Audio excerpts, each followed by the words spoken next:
സർവശക്തനും നിത്യനുമായ ദൈവമേ, അങ്ങയുടെ സന്നിധിയിലായിരിക്കുന്നതിന് അങ്ങ് ഞങ്ങൾക്ക് അനുവദിച്ചു തരുന്ന ഓരോ നിമിഷത്തെയും ഓർത്ത് ഞങ്ങൾ അങ്ങയ്ക്ക് നന്ദി പറയുന്നു. സർവസൃഷ്ടി പ്രപഞ്ചവും അങ്ങയെ വാഴ്ത്തുകയും പുകഴ്ത്തുകയും ചെയ്യുമ്പോൾ അങ്ങ് മാത്രമാണ് എല്ലാ സ്തുതിക്കും ആരാധനയ്ക്കും അർഹനായവൻ എന്ന് ഞങ്ങൾ പ്രഖ്യാപിക്കുന്നു.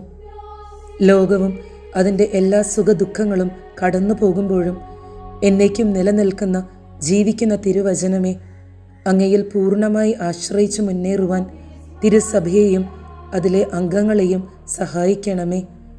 തിരുസഭയിൽ അങ്ങ് വളരെ പ്രത്യേകമായി തിരഞ്ഞെടുത്ത എല്ലാ പുരോഹിതരെയും അങ്ങയുടെ മേലങ്കിയുടെ സംരക്ഷണത്തിന് കീഴിൽ സുരക്ഷിതരായി നിലനിർത്തണമേ.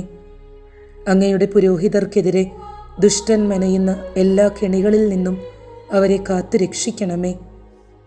കാലത്തിൻ്റെ കുത്തൊഴുക്കിൽ അങ്ങയോടുള്ള ദിവ്യസ്നേഹം കൈമോശം വന്നുപോയ അങ്ങയുടെ പ്രിയ പുരോഹിതർക്ക് അങ്ങയോടുള്ള ആദ്യ സ്നേഹത്തിലേക്ക് തിരിച്ചു വരുവാനുള്ള കൃപ സമൃദ്ധമായി ചൊരിയണമേ.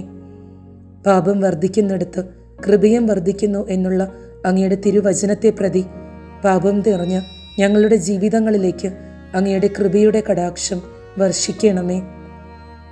ജീവന്റെയും മരണത്തിൻ്റെയും നാഥനായ ഈശോയെ, അങ്ങയുടെ ജീവന്റെ സമൃദ്ധിയിലേക്ക് പുരോഹിതരെ കൈപിടിച്ച് നടത്തണമേ.